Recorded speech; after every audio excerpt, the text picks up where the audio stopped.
राज्य आणि देशपातळीवर विविध जबाबदाऱ्या पार पाडताना अनेक सन्मान मिळाले तरी आपल्या मातीत आपल्या लोकांकडून मिळणारा सन्मान हा कोणत्याही मोठ्या पुरस्कारापेक्षा श्रेष्ठ असतो, असे मनोगत माजी मुख्यमंत्री तथा खासदार अशोकराव चव्हाण यांनी व्यक्त केले. पंडित दीनदयाल उपाध्याय स्मृती प्रतिष्ठानतर्फे आयोजित नरेंद्र देवेंद्र महोत्सवात माजी मुख्यमंत्री अशोक चव्हाण यांना नांदेडभूषण पुरस्कार प्रदान करण्यात आला. यावेळी ते बोलत होते. धर्मभूषण दिलीप ठाकूर यांच्या वतीने शहरातील नवा मुंडा परिसरात नरेंद्र देवेंद्र महोत्सवाचे आयोजन करण्यात आले होते.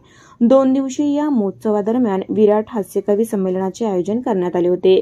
कार्यक्रमाला संतबाबा बलविंदर सिंगजी, महापौर कविता मुळे, उपमहापौर दीपक सिंह रावत, कृषी उत्पन्न बाजार समितीचे सभापती संजय लहानकर, किशोर स्वामी, भुजंगराव पाटील डग, सुरेश लोट, शिवप्रसाद राठी, बांधकाम व्यावसायिक सतीश शर्मा यांच्यासह मान्यवर आणि नागरिक मोठ्या संख्येने उपस्थित होते.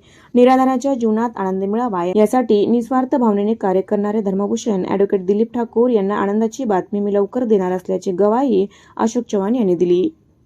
आव्हानं आहेत, काम खूप करायचं आहे, पण दिलीप भाऊ मला एवढं सांगायचं आहे, तुम्ही अनेकांच्या जीवनामध्ये आनंद आणण्याचा प्रयत्न करता.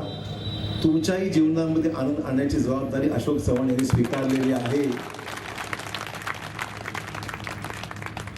आणि त्यामुळे ज्यांनी अहोरात्र प्रयत्न करून हे सगळं घडवलं, अनेक जण विचार करतात काय नेमकं मी करणार आहे, लवकर कळेल. या 24 वर्षापासून आम्ही नरेंद्र देवेंद्र महोत्सव आणि अखिल भारतीय विराट कवी संमेलन आयोजित करत असतो. हे 24वे वर्ष आहे. या कवी संमेलनासाठी आम्ही देश विदेशातील नामवंत कवींना आमंत्रित करत असतो. आतापर्यंत 1-2 कवी सोडले तर सर्व कवी आमच्या मंचावर आलेले आहेत आणि हे सर्व झालेलं आहे नामदेडकरांच्या प्रेमामुळं, इथल्या आमच्या ज्या प्रसिद्धी देणाऱ्या सर्व प्रसिद्धी माध्यमांच्या याच्यामुळं हे झालेलं आहे. आणि आज दुधात शर्करा योग म्हणतात तसं अशोक चव्हाण साहेबांनी आम्हाला या ठिकाणी नांदेडभूषण स्वीकारण्यासाठी संमती दिली आणि त्यांनी स्वीकारला. तो पाहून आम्हाला सद्गदित झालेलो आहोत आणि त्यांनी सांगितल्याप्रमाणे आता भविष्यात त्यांच्या पाठिंब्यानं आम्ही चांगले चांगले कार्यक्रम घेऊ, आणखी मोठ्या मंचावर जाऊ. या ठिकाणी आपल्या सर्वांचं, नांदेडकरांचं मी मनापासून धन्यवाद व्यक्त करतो.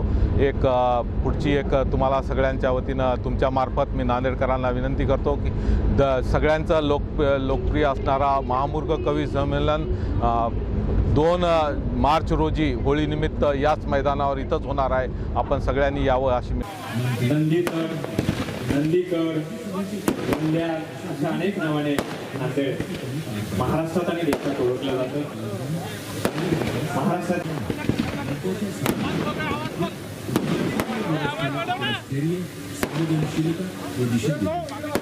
सांस्कृतिक कार्य